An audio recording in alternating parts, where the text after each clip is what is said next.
El reino de Dios es como un hombre que, estando a punto de irse a otro país, llamó a sus empleados y les encargó que le cuidaran su dinero. A uno de ellos le entregó 5.000 monedas, a otros 2.000 y a otro 1.000, a cada uno según su capacidad. Entonces se fue de viaje. El empleado que recibió las 5.000 monedas hizo negocio con el dinero y ganó otras 5.000. Del mismo modo, el que recibió 2.000 ganó otras 2.000. Pero el que recibió 1.000 fue y escondió el dinero de su jefe en un hoyo que hizo en la tierra. Mucho tiempo después volvió el jefe de aquellos empleados y se puso a hacer cuentas con ellos. Primero llegó el que había recibido las 5.000 monedas y entregó a su jefe otras 5.000 diciéndole: Señor, usted me dio 5.000 y aquí tiene otras 5.000 que gané. El jefe le dijo: muy bien, eres un buen empleado, buen y fiel. Ya que fuiste fiel en lo poco, te pondré a cargo de mucho más. Entra y alégrate conmigo. Después llegó el empleado que había recibido las 2.000 monedas y dijo: Señor, usted me dio 2.000 y aquí tiene otras 2.000 que gané. El jefe le dijo: muy bien, eres un empleado bueno y fiel. Ya que fuiste fiel en lo poco, te pondré a cargo de mucho más. Entra y alégrate conmigo. Pero cuando llegó el empleado que había recibido las 1.000 monedas, le dijo a su jefe: Señor, yo sabía que es un hombre duro, que cosecha donde no sembró y recoge donde no esparció. Por eso tuve miedo y fui y escondí su dinero en la tierra, pero aquí tiene lo que es suyo. El jefe le contestó: tú eres un empleado malo y perezoso, porque si sabías que si yo cosecho donde no sembré y recojo donde no esparcí, deberías haber llevado mi dinero al banco y yo al volver habría recibido mi dinero más los intereses. Y dijo a los que estaban allí: quítenle las 1.000 monedas y dénsela que tiene 10.000, porque al que tiene se le dará más y tendrá de sobra, pero al que no tiene, hasta lo poco que tiene se le quitará. Y a este empleado inútil échenlo fuera a la oscuridad, donde llorará y le rechinarán los dientes. Es una parábola muy dura, pero parece dura. Yo le leía apenas un pedazo de lo que es un discurso completo antes de ir a Jerusalén, antes de la crucifixión y resurrección. Estamos en una parte, este pedazo es una parte de todo un discurso que responde a una pregunta que le hacen en el capítulo 24. Señor, ¿qué señales habrá en el fin del mundo? ¿Cuándo va a suceder? Esa es la pregunta que motiva a todo este discurso, que en el medio está esta parábola. ¿Se va entendiendo hasta ahí? Entonces, a la vez que responde esta pregunta, nos da otras parábolas antes. Si ustedes dan vuelta a la hoja, la pregunta está en el 24, y empieza a hablar señales antes del fin, el regreso del Hijo del Hombre, he criado fiel e infiel, otra parábola. La de las 10 muchachas que esperan con el aceite antes de que llegue el novio, y después la que leímos recién, y por último la de la gran pregunta: ¿cuándo me viste forastero? ¿Cuándo me viste? Es todo parte de un mismo discurso que responde a la misma pregunta y a la vez prepara a los discípulos antes de que Jesús se vaya. Mateo elige poner todo junto acá. Y acá, para poder comenzar a entenderla, ¿de quién es el dinero? ¿De quién es el dinero que está en la parábola? Acá, según la parábola. ¿De quién es el dinero? ¿De los empleados? No. Del patrón. Es el patrón el dueño del dinero. Los otros son nada más que administradores. Eso es un dato fundamental, porque si nosotros nos ponemos del lado del empleado, si la primera interpretación que nosotros así leemos, tenemos que entender que en la concepción cristiana, ¿quién es el dueño de todo? Dios. Pablo lo va a escribir: porque todas las cosas fueron creadas por Él y para Él. Por todas las cosas que están en el cielo y en la tierra y bajo la tierra fueron hechas por Él, dice Pablo. Bueno, el Evangelio de Juan empieza: en el principio era el verbo, o la palabra, depende de la versión. Todas las cosas por Él fueron hechas. Sin Él, nada de lo que existe fue hecho. En Él estaba la vida y era la luz de la humanidad. Todas las cosas son de Dios. Entonces, yo como cristiano no soy dueño de nada. Soy solamente un administrador. No es mi sueldo, no es mi capacidad, no es mi mérito. Para Dios no existe la meritocracia, porque Él se maneja con la gracia. No elegimos la mala familia en donde nacer. Muchas de las cosas no elegimos. Y hay muchas que nos han sido dadas por gracia. Si uno se pone a pensar en muchas cosas que recibió sin uno haber hecho algún esfuerzo por haber recibido lo que recibió. Y todo ha sido provisto por Dios conforme a su plan. Ahora, nosotros al ser administradores lo disponemos todo para que Él use cuando lo necesite. Entonces es una relación personal y comunitaria con Dios para ver cuándo necesita de lo que vos estás teniendo, que Dios ya te puso de antemano. O te lo odias en el camino, pero todo viene de parte de Dios. Entonces, como iglesia, cuando uno se pregunta, bueno, ¿y qué tenemos? En realidad la pregunta es ¿qué Dios nos dio? No es que tenemos nosotros. Desnudo vinimos y desnudo no vamos a ir. Al lado de un cajón un cajón fúnebre no van los bienes. Los paganos sí enterraban los bienes. Los vikingos, los egipcios enterraban sus muertos con los bienes ahí, esperando que en la vida venidera recibieran todo. Los cristianos no. Porque sabían que desnudos habían venido y desnudos se iban. Pero tenían una esperanza, tenían una fe y un amor que se lo había dado Jesucristo. Como iglesia, ¿qué es lo que tenemos? No, ¿qué es lo que Dios nos dio? Jesús iba caminando antes de esta pregunta y le dice a los discípulos, cuídense de la levadura de los fariseos y de Herodes. Y los discípulos se miran, esto está diciendo porque nosotros no trajimos pan, así que va a haber que ir a conseguir el pan que venden ellos, y este nos está diciendo ahora que nos cuidemos del pan de ellos.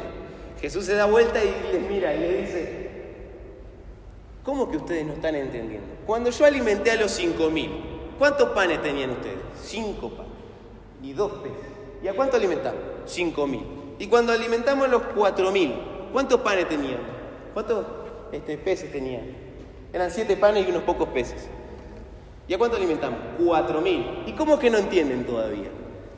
Jesús le estaba diciendo, porque acá no se trata de lo que nosotros como mérito propio vamos a tener. Porque no es nuestro mensaje, nosotros no resucitamos, resucitó Él. Por Él creemos en la resurrección nosotros. Pero Él provee todo lo necesario. Y con lo que tenés trabajamos. La levadura de los fariseos, para poder uno acercarse a Dios tenían un montón de reglas. Para poder servir, imagínense, si para acercarse uno a la presencia del Señor y poder volcar lo que uno era delante de Dios, había un montón de requisitos, había muchos más para poder ser apto para servir al Señor. Y acá Jesús no pone estos requisitos. Hey, Leví, ¿qué haces cobrando impuestos? Vení, seguime. Lo dejó todo y a comer a la casa, una gran fiesta, y empezó a servir a Jesús. ¿Qué requisitos tenían Mateo? Ninguno. ¿Qué requisitos tenían Pedro, Juan?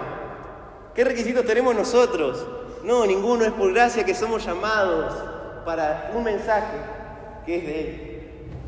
Y por esta esperanza nosotros caminamos, por esa fe seguimos trabajando, y con lo que vos tenés, lo que Dios te dio, es lo que tenés que poner, porque Dios lo va a multiplicar. No esperemos a ser grandes, capacitados.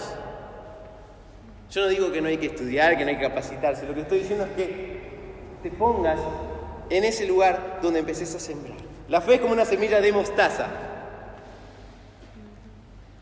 ¿Y cuándo es que logra hacer algo? Cuando se siembra. Pero lo pequeño que tenés, vos lo ponés en el nombre del Señor, y porque el Señor te lo dio, y Dios lo va a usar para su obra. Por eso, vamos más allá de lo que otros pueden ofrecer.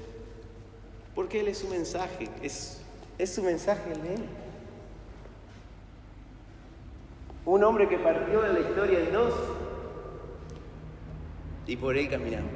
Romanos 14 le va a decir, pues si vivimos, para Él vivimos. Y si morimos, para Él morimos. Sea que vivamos o sea que muramos, del Señor somos. De manera que en cualquier lugar que estemos, Lo que le demos al Señor lo va a multiplicar. ¿Cuánto ganaron los que le invirtieron? ¿Qué porcentaje ganaron los que invirtieron el dinero del empleado? Doble.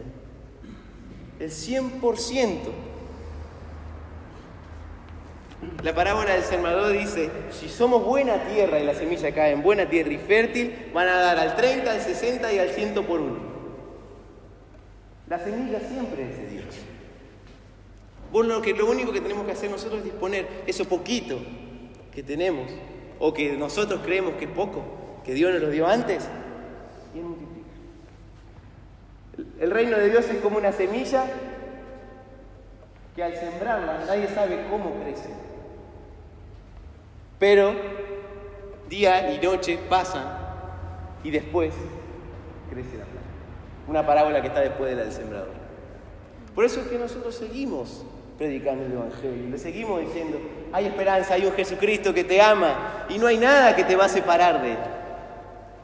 Ni lo alto, ni lo bajo, ni lo profundo, ni principado, ni potestad, nada te podrá separar del amor que es en Cristo Jesús. Y está en vos. Abraham tenía 90 y cuántos años para tener un hijo. Y Job, que lo había perdido todo, ¿cómo se animaba a creer a Dios después de haberlo perdido todo? Los grandes hombres de la fe no eran grandes capacitados.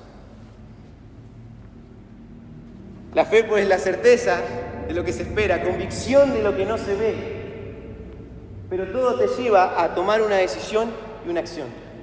Que esa es tu relación personal también con Dios y comunitaria como iglesia para ver qué hacemos este año y los días que siguen. Por la fe, Abraham dejó su parentela. Por la fe creyó que podía tener un hijo. Eso todo lo dice Hebreos 11. Si usted lee en Hebreos 11, todo un montón de gente que elige hacerlo creyendo en Dios. Y dice, si hubieran estado esperando o mirando para atrás lo que dejaron, nunca hubieran recibido lo que Dios les tenía preparado. Eso es Hebreos 11:6. Siempre se trata de su palabra. Cuando te sientas cansado, agotado, que el grupo no crece, que la gente mucha necesidad, que mi familia no cree, que un montón de situaciones que uno puede tener. La levadura de Herodes representa el sistema. No, que está todo mal, no hay chance, acá gana el que tiene el mérito o el que está acomodado. Pero Dios es más poderoso. Quiero leerles, miren lo bello que escribe Pablo en 2 Corintios. Les voy a leer en 2 Corintios 6. Miren esto. Se nota la esperanza que hay en Él. Nos tratan como a mentirosos a pesar de que decimos la verdad. Nos tratan como desconocidos a pesar de que somos bien conocidos. Estamos medio muertos, pero seguimos viviendo. Nos castigan, pero no nos matan. Parecemos tristes, pero siempre estamos contentos. Parecemos pobres, pero hemos enriquecido a muchos. Parece que no tenemos nada, pero somos dueños de todo. Yo quiero tener una fe así también. Parecemos ser dueños de nada, pero lo tenemos todo, porque lo tenemos a Él. Y esa esperanza y esa fe en Jesús es la que nos motiva a hacer. Por eso es que quiero animarnos, cada uno, a poder conversar con el Señor, también conversar entre nosotros. ¿Cuáles son aquellas cosas que Dios quiere que vos hagas o que querés hacer para el Señor? Que obviamente va a incluir al prójimo. Y que necesitas por ahí una mano o algo porque por ahí uno piensa que es poco lo que uno puede hacer. Pero el mar sería menos sin esa gota que vos tenés. Eso decía Teresa Calcuta. Tu acción puede hacer muchas cosas, porque no es tu acción, es Dios que está detrás de esa acción. Cuando usted habla, cuando usted visita, cuando usted abraza, cuando usted da un alimento, cuando usted hace algo, no es usted. Todo lo hacemos por Cristo y para Cristo. Háganlo todo como si fuera Cristo el que recibiera, lo escribe Pablo. Y háganlo como si Cristo lo hiciera. Ese es lo que hoy quería compartir. Si podríamos cantar el himno, que está también ahí en el orden de culto. Sabiendo que Él nos llama y Él nos va a dar las herramientas. Nosotros sí nos vamos a capacitar, echemos mano de todas las herramientas posibles para hacerlo. Pero es un mensaje. Nosotros somos los mensajeros.